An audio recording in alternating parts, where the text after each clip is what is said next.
The revelation hit me like a ton of bricks. My third child wasn't biologically mine. She belonged to another man.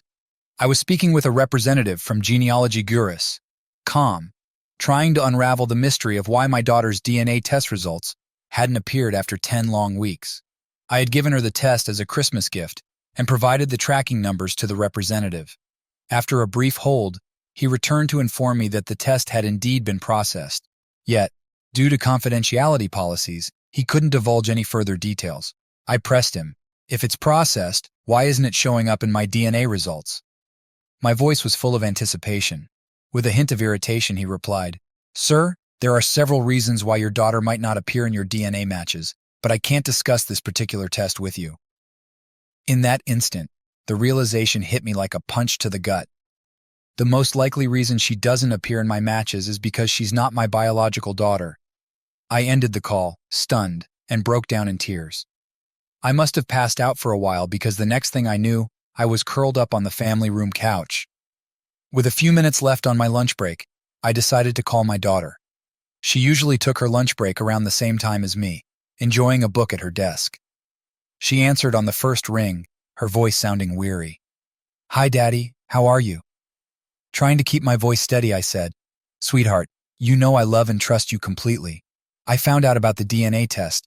I called the company and they told me it was processed 2 weeks ago." There was a long pause and I could hear her take a deep breath. "Dad, I know. We need to talk, but not now. Call me tonight and please make sure Mom isn't around when you do." In a daze, I drove back to work, my mind in turmoil. The afternoon at the engineering firm was a blur of unproductive thoughts. The unsettling idea that my beloved daughter might not be mine consumed me. Being naturally analytical, I knew I had to tackle this methodically. I was the VP of engineering for a reason, and solving problems systematically was second nature to me. The old man who hired me straight out of university, Richard, had drilled this approach into me. Together, we transformed his fledgling company into an industry giant, achieving significant financial success along the way. My job brought a great salary, excellent benefits, and the camaraderie of smart, witty colleagues. Each evening I returned home to a beautiful, alluring wife and 3 wonderful children. Over time, the kids grew up and moved out, leaving us with an empty nest. Initially, the house felt lonely, but we found ways to fill the void, and I believed the solitude even strengthened our marriage. Reflecting on the past month, I couldn't ignore a few odd incidents, particularly a phone call Emily made to my wife 2 weeks ago. One Tuesday night, while we were watching TV, Anna's phone rang. She glanced at the screen, mentioned it was Emily, and answered the call. Their conversation lasted about 5 minutes, with Anna mostly saying yes and no. I noticed tears welling up in her eyes. After the call, I asked if everything was okay. She said Emily's cat had health issues and tried to downplay it, though I sensed she was more upset than she let on. It seemed strange how affected she was by Emily's cat's problems. Little did I know, Emily might have discovered the truth at that moment. Anna had no idea I had secretly sent Emily a DNA test. I didn't think it was worth mentioning. Among our 3 kids, Emily was the only one interested in genealogy. I'd been exploring my family's ancestry for years and thought she'd appreciate the gesture. I was wrong. When I got home, I made a conscious effort not to treat Anna any differently, even though I was boiling inside. I kept telling myself, one problem at a time, one problem at a time. I met Anna during my sophomore year of college. We didn't get together until my senior year, but from then on, we were inseparable, at least from my perspective. We married a year after graduation, 31 years ago. To this day, I proudly say it was the best decision I ever made. At 54, Anna still exuded a captivating beauty, effortlessly maintaining her youthful glow despite having given birth to 3 children. Her dedication to a strict workout regimen kept her looking like she was still in her 30s. She was a whirlwind of fun and humor, and up until today, I had eagerly anticipated spending the rest of my life with her. But at 8 o'clock, I concocted a story about needing to call my boss about a project, then slipped out of the room to make a private call. Grabbing my jacket, I headed out to the porch swing to ensure Anna wouldn't overhear the conversation I was about to have with Emily.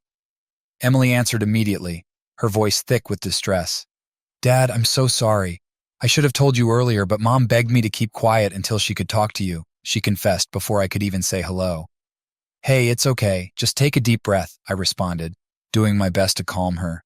I'm not mad at you. You're just as caught up in this mess as I am. I could hear her struggling to breathe normally, clearly overwhelmed by the situation. I need you to understand that this changes nothing between us. I'm still your dad, and you'll always be my little girl. I've loved you with all my heart all these years, and that's never going to change unless you want it to. She broke down completely, her sobs almost unintelligible over the phone. I love you, Daddy. I don't need anyone else but you, she managed to say through her tears. I cautiously told her I needed some information about her DNA matches. I promised not to drag her into the details to avoid putting her in a difficult position. After a moment, she sighed and revealed that Amanda Anderson was her half-sister. Stunned, I asked, You mean Amanda, the daughter of Uncle Robert and Aunt Laura? She confirmed it softly. It's not your fault, and you never have to apologize to me, I reassured her. This revelation meant that Robert Johnson, whom my kids knew as Uncle Robert, and the world knew as appeals court judge Robert Johnson, was Emily's biological father. Damn.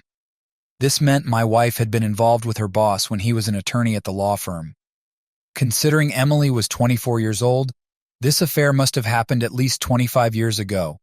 Anna used to work as Robert's administrator. He left the firm to become a state judge a few years later, eventually moving to the state capital, where his career flourished. Anna didn't follow him romantically, but stayed at Gooey Howe, eventually becoming the office manager. Yet, during their time together, Robert and his wife Laura had become such close friends with us that our children still referred to them as Uncle and Auntie, and their kids called Anna and me the same. Whenever I was away on business trips, Anna and the kids would often stay at Robert and Laura's lake house, which never raised any suspicion in my mind. I must have missed some critical clues.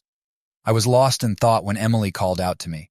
Apologizing, I told her I got lost in my thoughts and thanked her for her help, asking her to say hi to her husband Michael for me. Emily then asked what I planned to do. I admitted I wasn't entirely sure, and she advised me not to do anything rash. She said a bit of foolishness was okay, but warned me against doing anything that might get me arrested. I hadn't considered harming Anna until that moment, but I promised Emily I wouldn't get myself arrested, ruling out any thoughts of violence. I never break promises to my kids. My first priority was to reassure Emily about our relationship, and then I needed to identify Anna's accomplice. The third item on my list was initiating divorce proceedings, but I needed a new lawyer since my current one was affiliated with Anna's firm. After securing a lawyer, I'd deal with the soon-to-be ex-Mrs. John Miller. The house felt cold and empty. Anna used to fill the silence with endless chatter, probably out of nervousness. She put in a lot of effort to keep me content, likely thinking it would soften the blow when I eventually found out the truth. Despite this, there was a growing distance between us, and she wasn't trying to bridge it. About a week later, I met with an attorney. As soon as he learned my wife was the office manager at Gooey Howe, his demeanor changed to anxiousness. So I moved on to the next lawyer on my list, a young woman in her 20s who simply smiled when I mentioned Anna's position at Gooey Howe. This was the type of attorney I needed, someone who wouldn't be intimidated if one of the high-profile GUI attorneys represented my wife. I began by sharing the little I knew about the infidelity, starting with the shocking news that my youngest child wasn't biologically mine, but was actually Robert Johnson's. Court of Appeals Judge Robert Johnson? My attorney, Rachel Thompson, asked with raised eyebrows. The very same, I confirmed, carefully watching her reaction to gauge if she might not be the right lawyer for this job.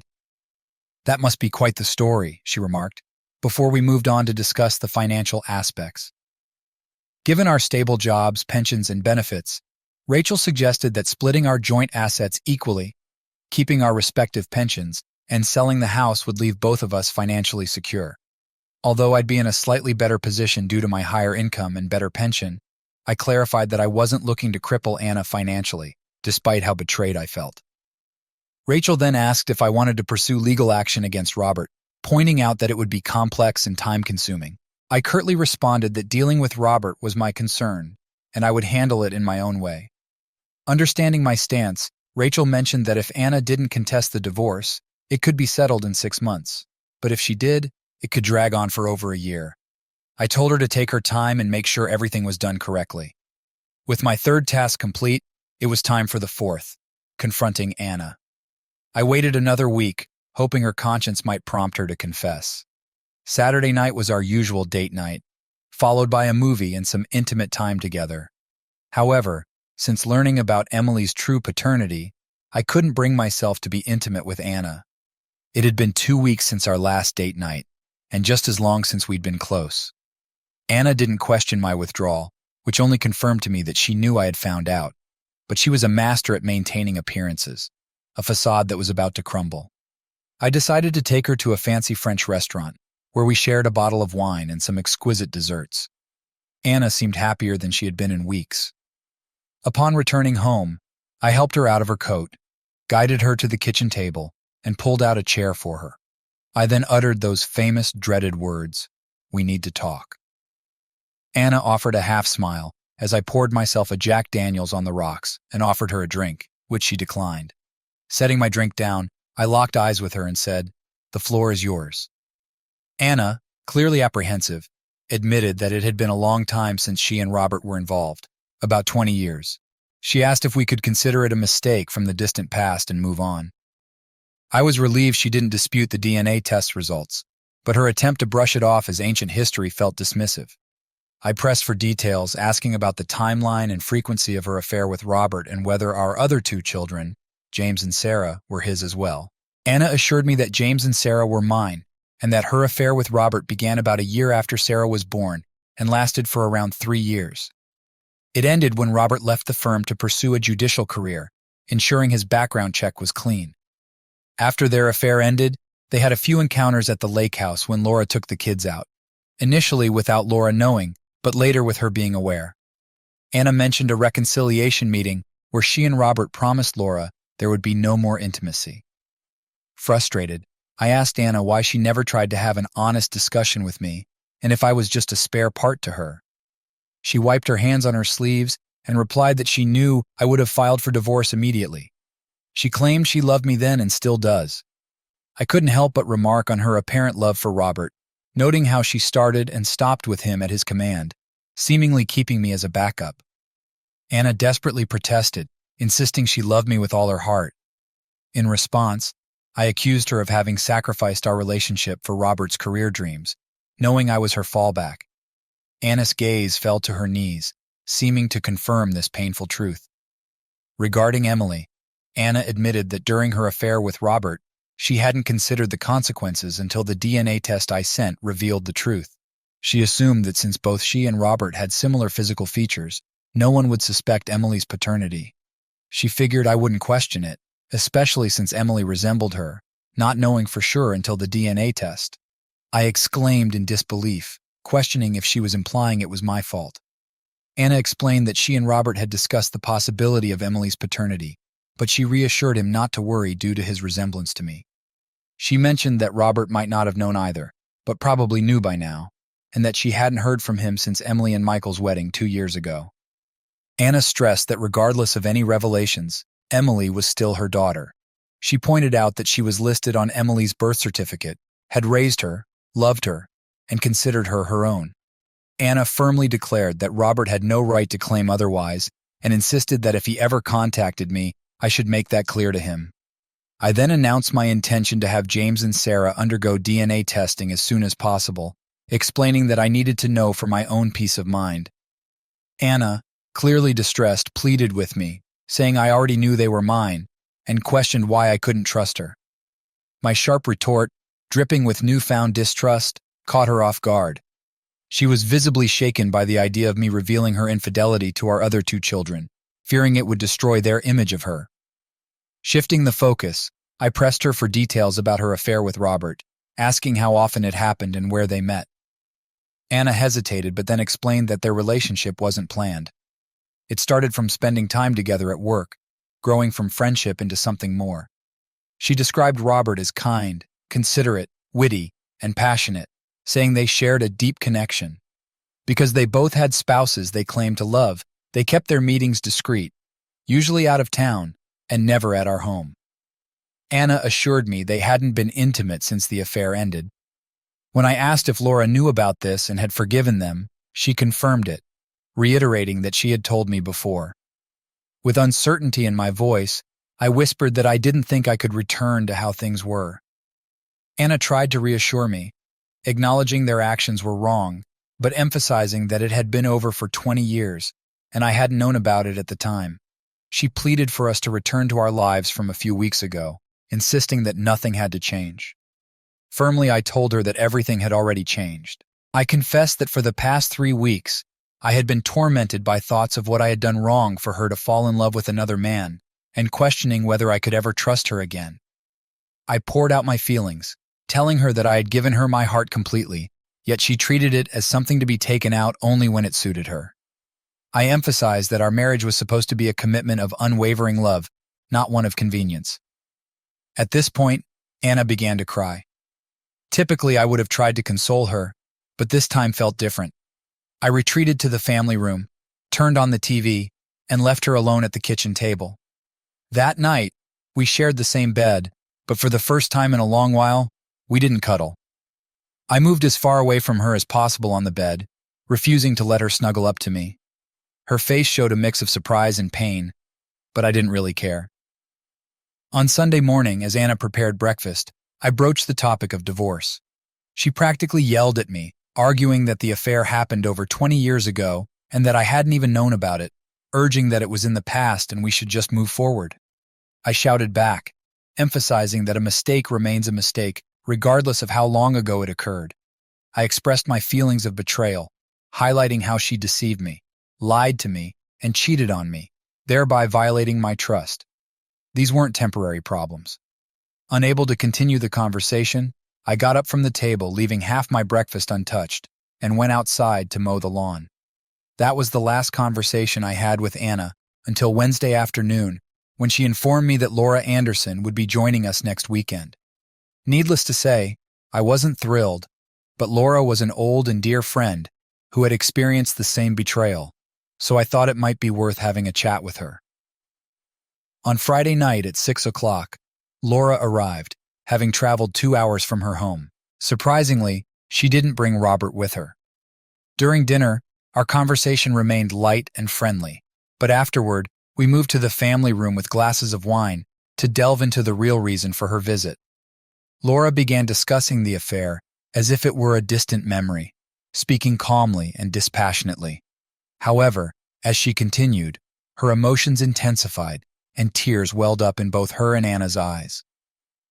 Laura shared that when Robert confessed the affair to her, she had assumed it had ended years ago, and he had promised it wouldn't happen again.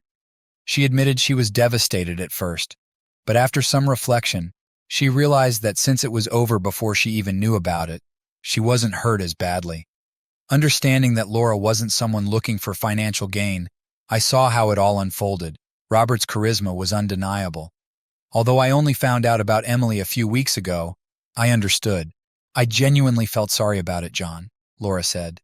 She didn't bring up the few times Anna and Robert met after their initial affair, particularly at the Andersons' lake house. I couldn't help but wonder if Laura was aware of the additional encounters between Anna and Robert, but I chose not to ask. Laura's demeanor suggested that Robert must be a remarkable lawyer because she seemed more resigned to the affair than genuinely angry about it. Unlike Laura, I couldn't find it within myself to simply forgive and forget.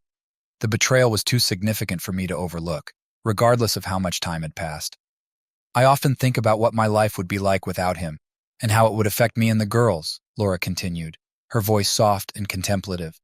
People always say you should consider whether your life would be better or worse without your spouse.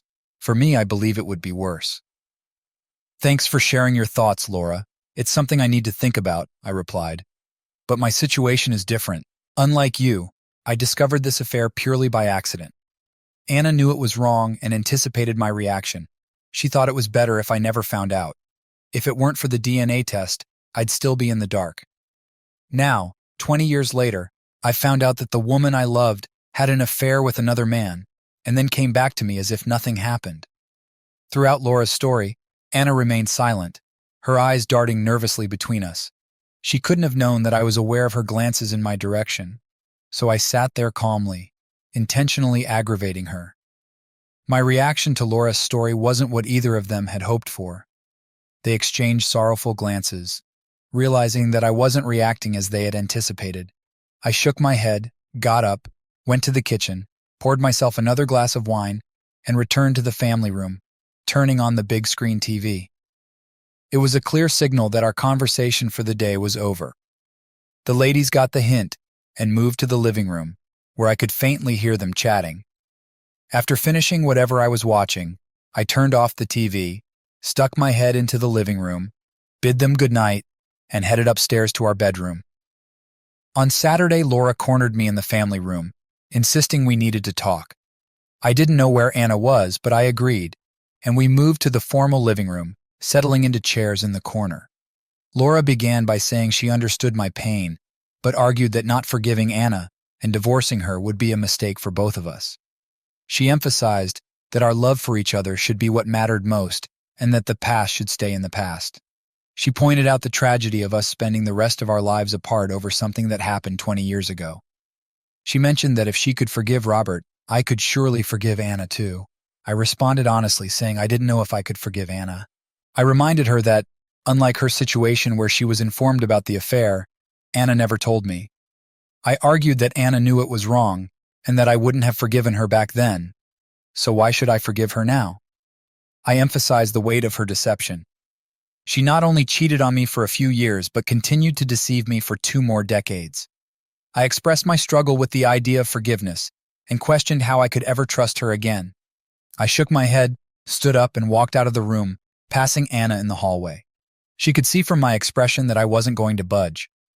Dinner on Saturday night was notably quiet. The women attempted small talk, but I wasn't interested. I barely said 3 words throughout the meal. After a brief thank you, I grabbed my jacket and left, telling them I'd be at Malone's, my favorite spot for a quiet drink. At Malone's, I felt down and chose a table instead of my usual bar spot. The bar owner, a close friend who was like a sister to me, urged me to open up. I shared that Anna had cheated and that our youngest might not be mine. She was outraged and supported me, offering her blunt perspective. I valued her honesty. She questioned if Anna had apologized for the affair or just for getting caught. I realized Anna hadn't really apologized. The bar owner offered me free drinks and arranged a cab, taking my keys for safety. The cab dropped me off at home around 2 in the morning. Anna greeted me at the door and helped me up to our bedroom. I collapsed into bed fully clothed, and Anna took off my shoes and socks. And that's how I slept. Late on Wednesday night, my son called me at the office. He wanted to discuss Anna's situation. It was clear that Anna had decided to involve the kids to sway me away from the divorce.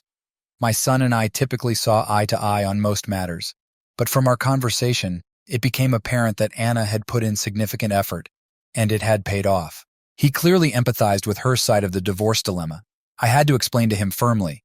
I said that what she did initially could be seen as a mistake, but after continuing for months, it became a choice. I asked him how he'd feel if he found out his wife Megan was cheating.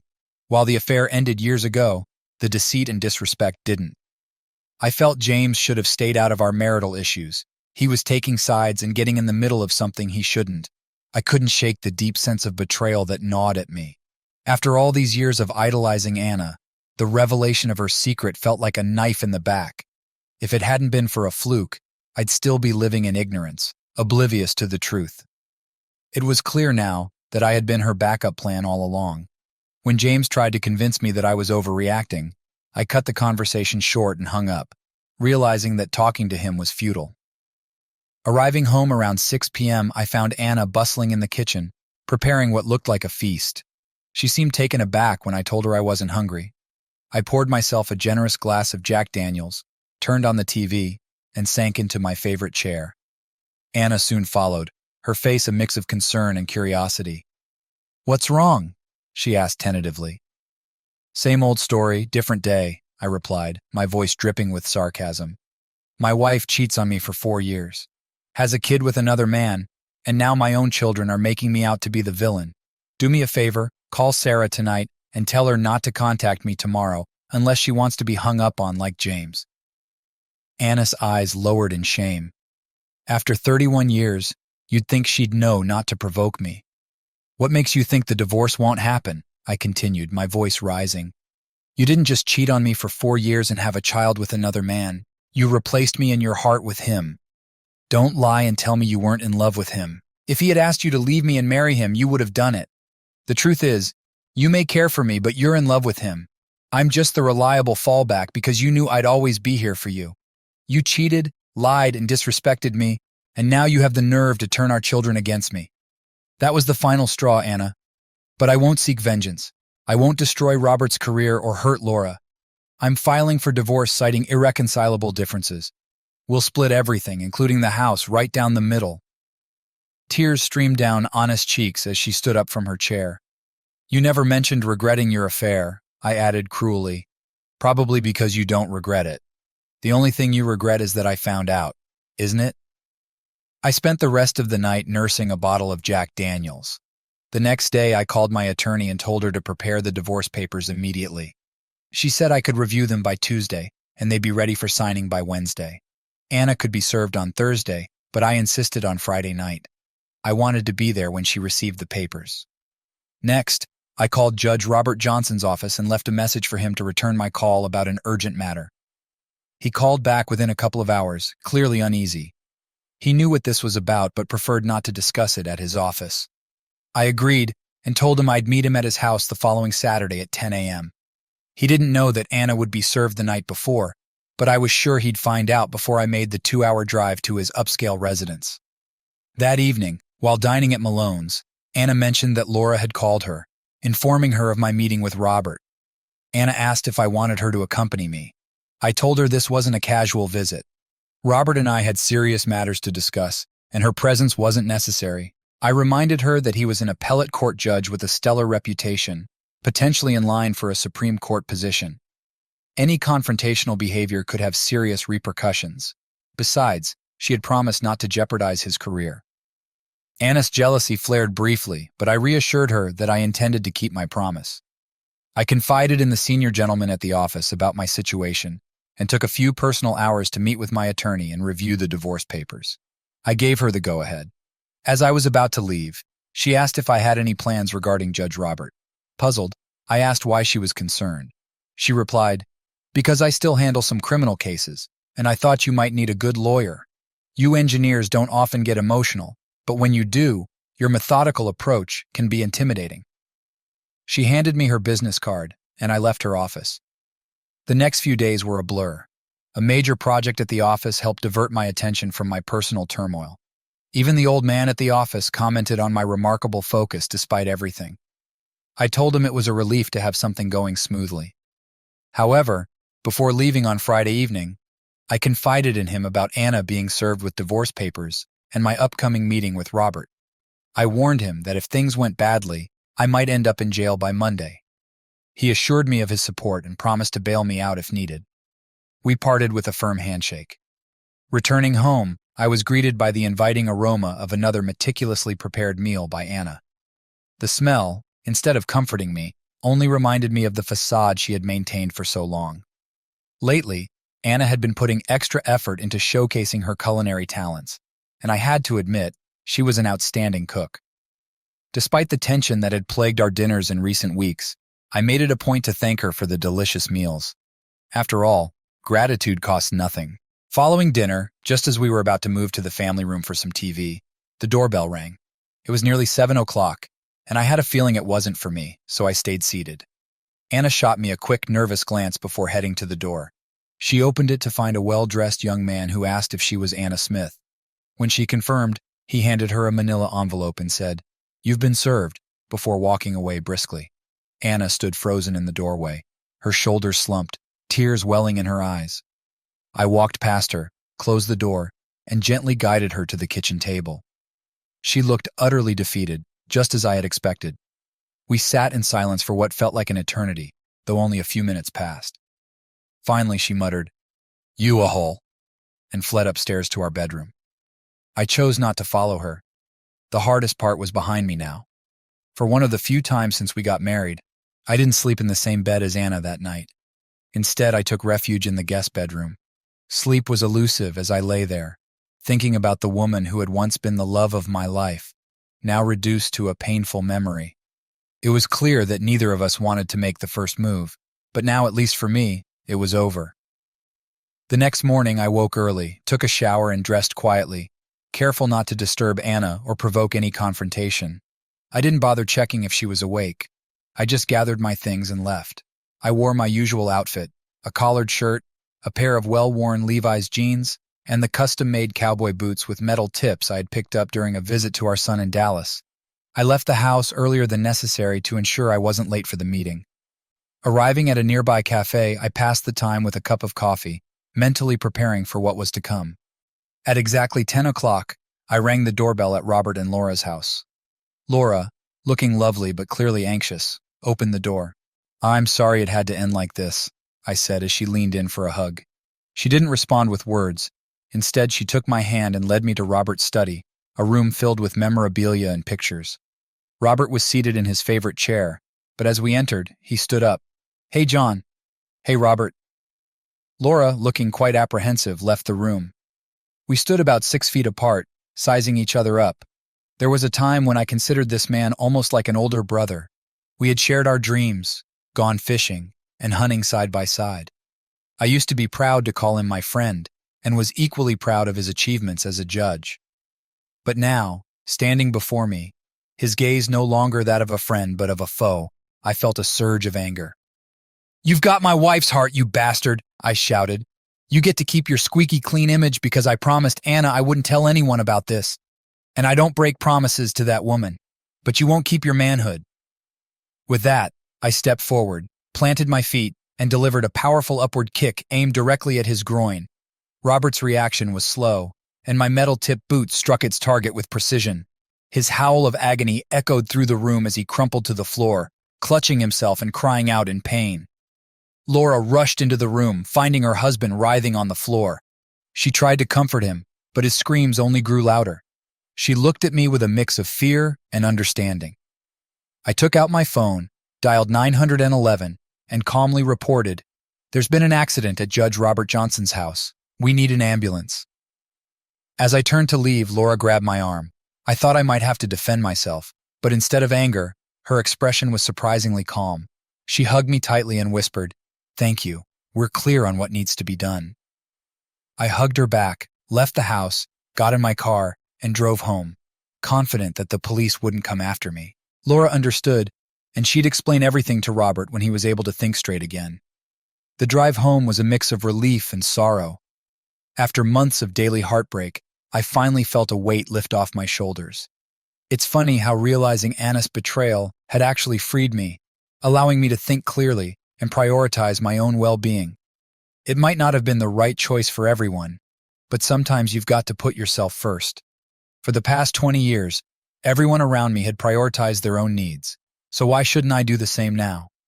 Sure, a part of me would always have some residual feelings for Anna, but I was done with this chapter of my life. It wasn't my fault, and it certainly wasn't my choice. It was time to move on. As soon as I got home, I headed straight to the basement, grabbed a couple of suitcases, and went to our bedroom. Anna followed me from the family room, a look of desperation on her face. "That's it then?" she asked, her voice trembling. "That's it," I replied, my tone cold and final. 31 years and now it's over. Anna, it's a shame you're so wrapped up in yourself that you can't see how you deceived me, how you stole 24 years of my love with your lies. But I've moved past it. I don't hate you, and I don't even hate Robert, though he probably thinks I do now. I'll fix things with James and Sarah in time. You should do the same with Emily. Those girls are missing out. Just sign the papers, Anna, and let's end this.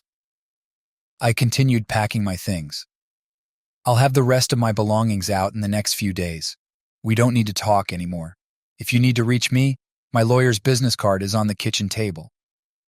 Anna stood there in shock, tears streaming down her face, but she said nothing. I grabbed my suitcases, took them downstairs, and loaded them into the trunk of my car. Returning to the house, I packed the rest of my essentials and left. 31 years. Just like that. The end. I later found out that Robert managed to save one of his testicles. It took extensive surgery and months of recovery, but they saved one. I learned this from Emily, who had been contacted by Laura trying to get in touch with me. Laura didn't have my phone number, and the rest of the family had no interest in keeping me informed. In fact, None of them have spoken to me in 8 months, but I've come to terms with that. The official story was that Judge Robert had a mishap in his office, falling onto the corner of his desk and suffering a serious injury. The media called it a domestic accident and spared the gory details. Surprisingly, he garnered a lot of sympathetic coverage. It seems even this won't hinder his chances of making it onto the Supreme Court shortlist. Anna signed the divorce papers within a week, and the divorce was finalized last week. The house is set to be auctioned off. Anna hasn't tried to contact me, and neither have James or Sarah. It looks like I won't be joining the family Christmas dinner, wherever they decide to have it. Come the new year, the old man is passing the company reins to me as he heads into retirement. Per our agreement, I'll need to run the company for 7 years before I can retire with a substantial golden parachute. After that, he plans to find a buyer for the company, and I'll get a 10% cut of the deal. I've started dating again. After being married for what felt like a lifetime, it's taking some time to remember how it all works. Interestingly, news of my divorce spread quickly, and several divorced friends reached out, expressing interest. Even a couple of Anna's divorced friends called, surprised she let me go. I have to admit, it's been a nice boost to my ego. I see a promising life ahead, filled with new professional and personal challenges. During my free time away from work, I'm exploring new hobbies. One thing I've abandoned is genealogy. I used to be passionate about it, but it's no longer something I want to pursue.